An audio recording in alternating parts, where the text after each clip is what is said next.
Meron po tayong tinatawag dito na solid financial foundation po. Makikita po natin dito na hindi lang po daw dapat tayo nag-i-invest sa mutual funds, sa stocks, or sa real estate po. Dapat meron din po tayo yung mga nandito sa ibaba po natin para maging solid po ang ating financial foundation. Sa pag-attend ko po kay IMG, dito ko lang po natutunan na meron po healthcare. Meron po tong dalawang klase, short-term healthcare and long-term healthcare po. Ating pong pag-uusapan ngayong hapon na ito is yung ating long-term healthcare po. Kaya marami pong kumukuha ng ating Kaiser po dahil na-jumpstart na po niya itong ating solid financial foundation po. December 2022 po, sinimulan ko na rin po ang aking Kaiser Savings Plan po dahil meron na po itong investment, meron na po itong protection or life insurance, and meron na rin po itong healthcare na ang pinaka-strength po niya is yung ating long-term healthcare component po. Then, yung napag-usapan po natin kanina, yung healthcare, yung life insurance, and then yung investment po, ang lahat po niyan ay nakay Kaiser na po lahat. Kaya tinatawag po natin na 3-in-1 investment po si Kaiser. Dahil tatlo po sa ating solid financial foundation is nasagot na po ni Kaiser. Kaya maraming kumukuha po ng Kaiser po dahil po ito ay 70 to 20 po. Ano nga ba yung 70 to 20, Miss Janice? Tatandaan lang po natin sa Kaiser po is 7 years lang po tayo magbabayad and then 20 years po yung term po nito. K50 or the 50,000 pesos. Guaranteed po na makukuha nating long-term care benefit po dito, magkasakit man tayo o hindi, 50,000 pesos.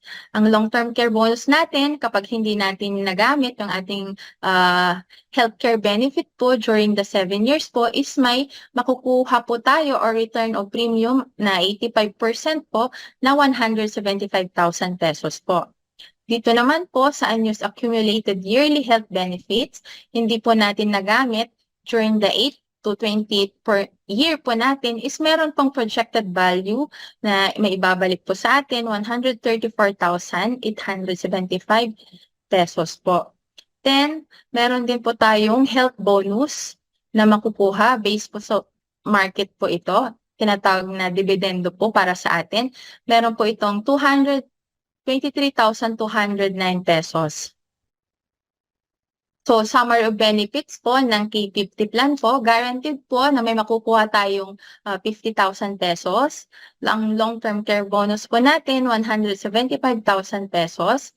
And yearly health benefits po natin is 134,875.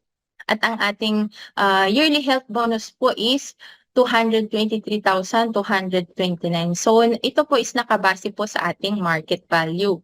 So, ang total is 583,084 pesos. So, ang total na binayaran lang po natin is 29,411 times 7 years. So, ang total po na ating binayaran is 205 pesos, 205,875 pesos po. So, projected value ng ating K50 plan at the age of 60, kapag hindi pa rin natin kinuha yung fund, meron po itong 1.5 million at the age of 60. At the age of 65 po is meron na po itong 2.4 million. Maraming kumukuha po ng ating Kaiser plan kasi sobrang ganda po ito. Dahil kung mag-iipon po tayo ng 60,000 pesos for 20 years, is meron po tayong 1.2 million. Pero dito po kay Kaiser, 7 years po lang tayo mag-iipon kay Kaiser ng 59,321 pesos per year po. At magkakaroon po tayo ng projected value ng 1.2 million. And may enjoy din po natin, meron po si Kaiser na long-term healthcare po for 20 years po. And then, meron pa po tayong benefits na healthcare po for 7 years. And then, meron po tayong 13 years na long-term care po. And, meron po tayo ditong 20 years life insurance. So, sobrang ganda po talaga kay Kaiser. 7 years po tayo na mag-iipon at meron po tayong projected value na 1.2 million. So, kung ikaw yung papipiliin, ano ang mas best na pipiliin po natin dito, magsisave tayo ng 60,000 per year for 20 years or 7 years lang tayo mag-iipon ng 59,321 per years at may mga other benefits pa po tayo. May healthcare, investment, and life insurance pa po tayo. So dito, natutunan natin na at maraming kumukuha ng mga breadwinner at OFW po ng Kaiser nila kasi meron na po itong investment, protection, and healthcare po. Nadyo-jumpstart na po niya yung ating solid financial foundation po. Po na natutunan natin kanina na si Kaiser is meron na pong healthcare insurance investment.